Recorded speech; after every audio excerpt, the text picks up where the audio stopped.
Hello दोस्तों, स्वागत है आप सभी का अपने चैनल एमजे क्लासेस में। दोस्तों, आज हम लोग बिहार बोर्ड के कुछ महत्वपूर्ण क्लास 10th के साइंस का ऑब्जेक्टिव क्वेश्चन देखेंगे, जो आपके आने वाले एग्ज़ाम में काफ़ी हेल्पफुल होगा। चलिए हम लोग आगे देखते हैं क्वेश्चन को। पहला क्वेश्चन है निम्नलिखित में कौन सा ऊर्जा का अनवीकरणीय स्रोत है। तो ऑप्शन ए में है सूर्य, ऑप्शन बी में है पवन, ऑप्शन सी में है पेट्रोलियम, ऑप्शन डी में है बहता पानी। दोस्तों, इस क्वेश्चन का राइट आंसर हो जाएगा, कह रहा है ऊर्जा का अनवीकरणीय स्रोत, तो ऊर्जा का इसमें अनवीकरणीय स्रोत हो जाएगा पेट्रोलियम। क्या हो जाएगा? पेट्रोलियम। क्योंकि पेट्रोलियम हो गया, खनिज लवण हो गया, प्राकृतिक गैस हो गया, ये सभी के सभी क्या है? ऊर्जा का अनवीकरणीय स्रोत है। और इसका ऑप्शन ए में है सूर्य और ऑप्शन बी में है पवन। तो सूर्य जो है ना, सूर्य ये ऊर्जा का नवीकरणीय स्रोत के अंतर्गत आता है, और पवन भी ऊर्जा का नवीकरणीय स्रोत के अंतर्गत आता है। ठीक है दोस्तों, चलिए अगला क्वेश्चन देखते हैं हम लोग। दूसरा क्वेश्चन है जीवाश्म ईंधन की ऊर्जा का वास्तविक स्रोत है। पहला ऑप्शन है नाभिकीय संलयन, दूसरा ऑप्शन है बी में सूर्य, ऑप्शन सी में है चंद्रमा, ऑप्शन डी में है इनमें से कोई नहीं। तो क्वेश्चन कह रहा था जीवाश्म ईंधन की ऊर्जा का वास्तविक स्रोत कौन है, तो इसका राइट आंसर हो जाएगा सूर्य। क्या हो जाएगा? सूर्य। अगला क्वेश्चन है 3 नंबर, जो दहन कर ऊष्मा उत्पन्न करता है उन्हें क्या कहा जाता है। यानी कि कोई पदार्थ है जो जलने के बाद ऊष्मा उत्पन्न करता है, यानी कि हीट उत्पन्न करता है, तो इस क्वेश्चन का राइट आंसर हो जाएगा हम लोगों का ईंधन। क्योंकि ईंधन ही है जो जलने के बाद क्या होता है? हीट उत्पन्न करता है। ठीक है, नेक्स्ट क्वेश्चन हम लोग देखते हैं। चौथा क्वेश्चन है यूरो 2 का संबंध किससे है। पहला ऑप्शन है वायु प्रदूषण से, दूसरा ऑप्शन है मृदा प्रदूषण से, तीसरा ऑप्शन है जल प्रदूषण से। तो इस क्वेश्चन का राइट आंसर हो जाएगा यूरो 2 का संबंध हम लोगों का वायु प्रदूषण से है। किससे है? वायु प्रदूषण से है। ठीक है, नेक्स्ट क्वेश्चन देखते हैं। 5वां नंबर क्वेश्चन है श्वेत प्रकाश में वर्ण विक्षेपण उत्पन्न करता है। यानी कहने का मतलब यह है कि श्वेत प्रकाश जो है किसमें वर्ण विक्षेपण उत्पन्न करेगा। पहला ऑप्शन है कांच की सिल्ली में, दूसरा है समतल दर्पण में, तीसरा है गोलीय दर्पण में, चौथा है प्रिज्म में। तो इस क्वेश्चन का राइट आंसर हो जाएगा प्रिज्म। क्या हो जाएगा? प्रिज्म हो जाएगा। क्योंकि प्रिज्म में से ही श्वेत प्रकाश को गुजारा जाता है, तो ये 7 रंगों में विभक्त हो जाती है। आप लोग देख सकते हैं, जैसे मान के चलते हैं एक प्रिज्म का ये क्या है? टुकड़ा है, 2D में है। ठीक है, एक श्वेत प्रकाश को प्रिज्म से गुजारा जाता है तो अपवर्तन की घटना होती है, उसके बाद परावर्तन की भी घटना होती है, उसके बाद वर्ण विक्षेपण की घटना होती है। टोटल ये कितने रंगों में? 7 रंगों में विभक्त हो जाती है। कितने रंगों में? 7 रंगों में विभक्त हो जाती है। इस प्रकार से आप लोग देख सकते हैं कितने रंगों में? 7 रंगों में विभक्त हो जाती हैं, जिसे हम लोग बैजानी हैप्पीनाला के नाम से जानते हैं। एक ट्रिक है इसका, विव गेयोर। क्या हो जाता है? विव गेयोर हो जाता है, विव गेयोर।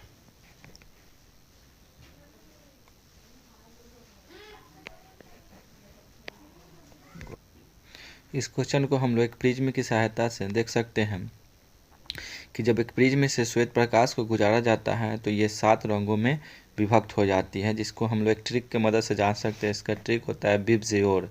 ठीक है, जिसमें से वी से हो जाता है वायलेट हो जाता है, आई से इंडिगो हो जाता है, बी से ब्लू हो जाता है, जी से ग्रीन हो जाता है, वाई से येलो हो जाता है, और ओ से ऑरेंज हो जाता है, और आर से रेड हो जाता है। ठीक है, और इसमें सबसे अधिक जो होता है तरंगदैर्घ्य जो होता है रेड कलर के होता है। किसका होता है? रेड कलर का। सबसे कम तरंगदैर्घ्य बैगनी का होता है। ठीक है, चलिए अगला क्वेश्चन अब हम लोग देखते हैं।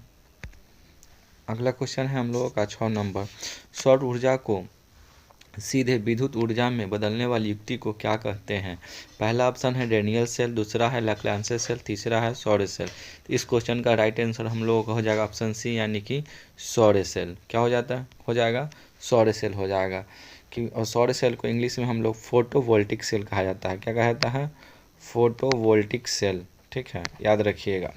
नेक्स्ट क्वेश्चन है हम लोगों का निम्नलिखित में कौन प्रबल क्षारक है। पहला ऑप्शन है NaOH, दूसरा है CuOH का होल 2, तीसरा है NH4OH, MgOH का होल 2। इस क्वेश्चन का राइट आंसर हो जाएगा NaOH, यानी ऑप्शन ए हो जाएगा। क्या हो जाएगा? ऑप्शन ए हो जाएगा।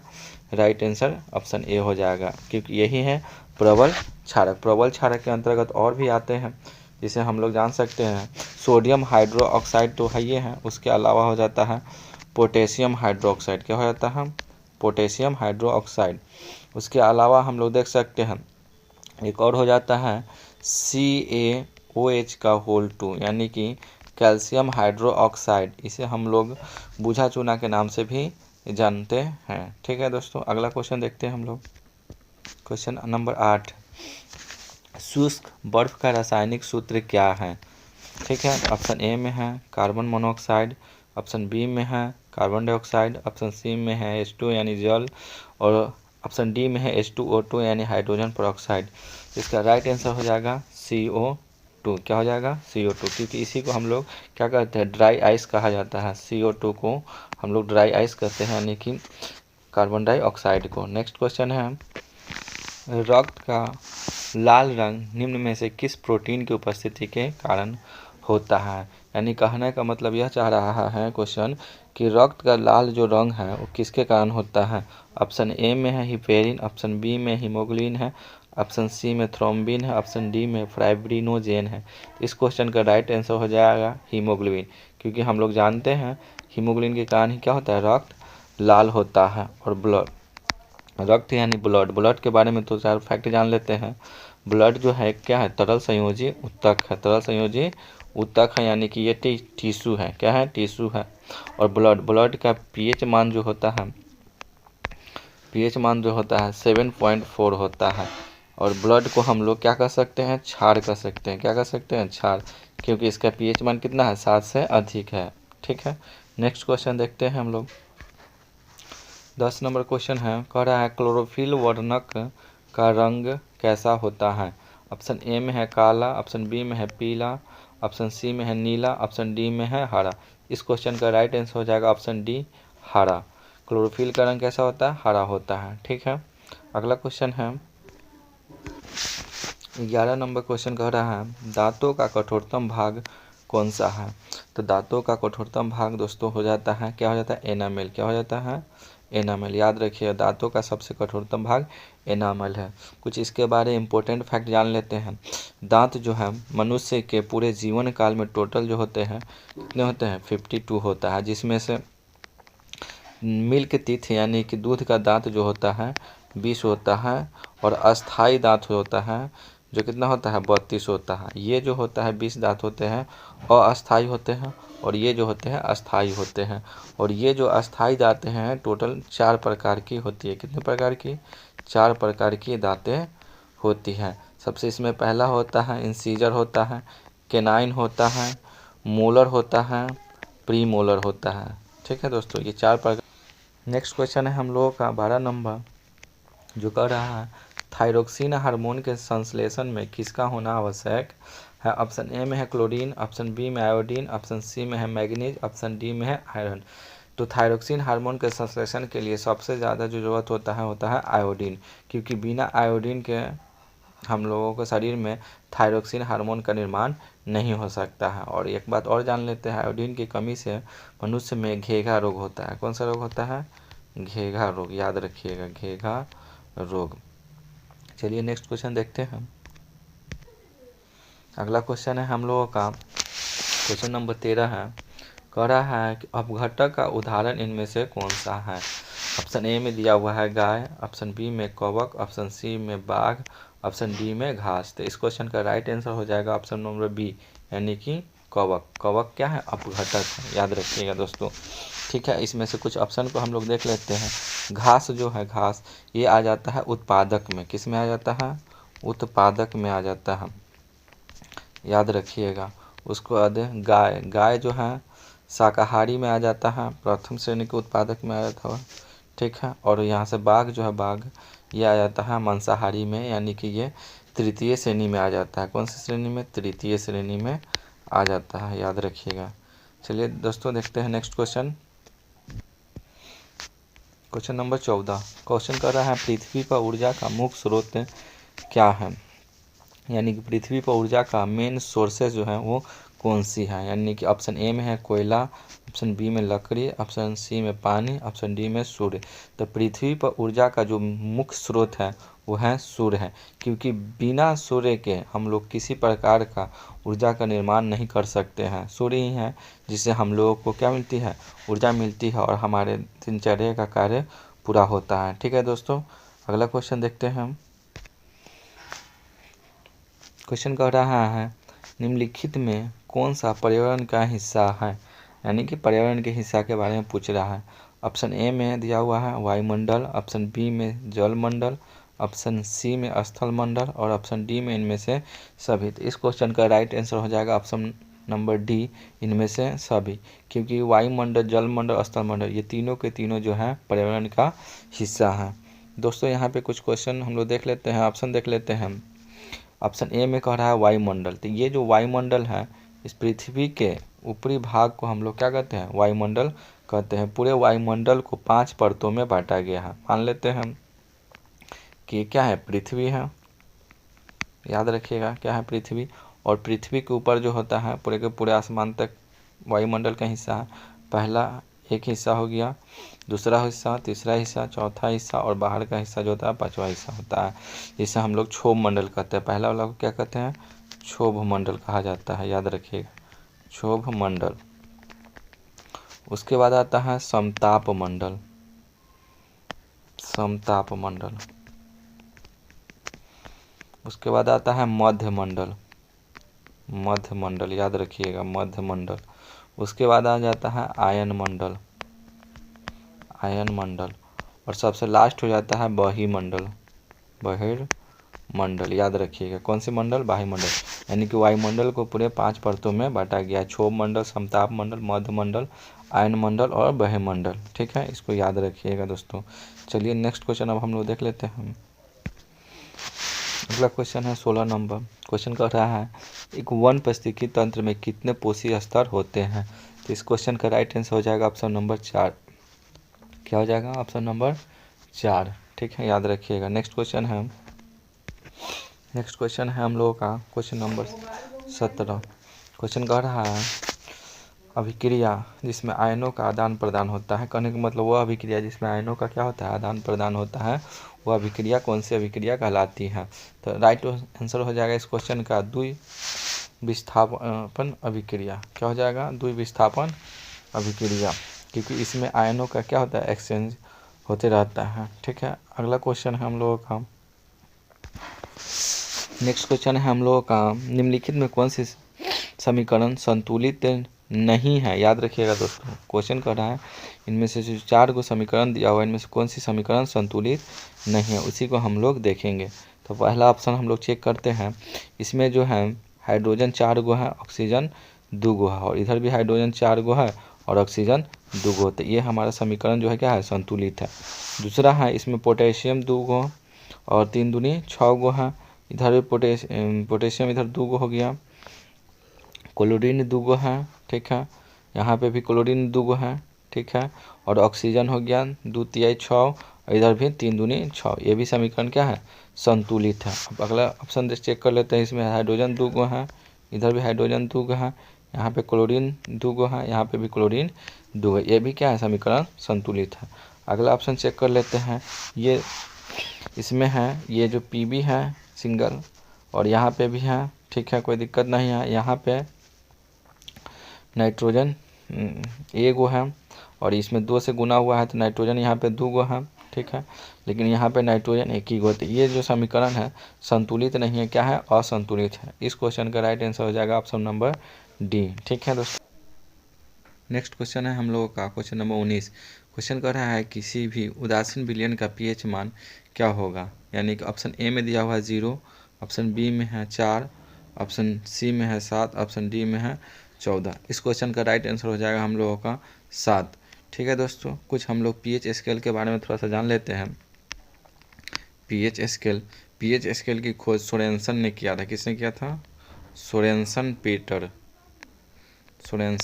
पीटर ने किया था। ठीक है, इसकी खोज जो था 1909 ईस्वी में इन्होंने किया था। पीएच स्केल पर टोटल जो होता है 14 गो पॉइंट होता है, 0 से लेकर कहाँ तक होता है 14 तक, यानी कि 14 तक होता है, जिसमें से 7 जो होता है उदासीन होता है। क्या होता है उदासीन, और 7 से पहले जितना जो होता है वो अम्लीय होता है, यानी कि एसिड होता है, और 7 से जो अधिक होता है वो बेस होता है, यानी कि क्षारीय होता है। क्या होता है क्षारीय। तो किसी भी विलयन का पीएच मान अगर 7 है तो उदासीन हो जाएगा, 7 से कम है तो अम्लीय हो जाएगा, और 7 से अधिक है तो क्षारीय हो जाएगा। ठीक है, नेक्स्ट क्वेश्चन हम लोग अब देखते हैं।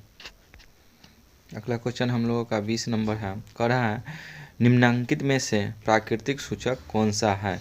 पहला ऑप्शन है, ऑप्शन ए में है नेफ्थेनॉल, बी में है हल्दी, ऑप्शन सी मिथाइल ऑरेंज, और ऑप्शन डी में है इनमें से कोई नहीं।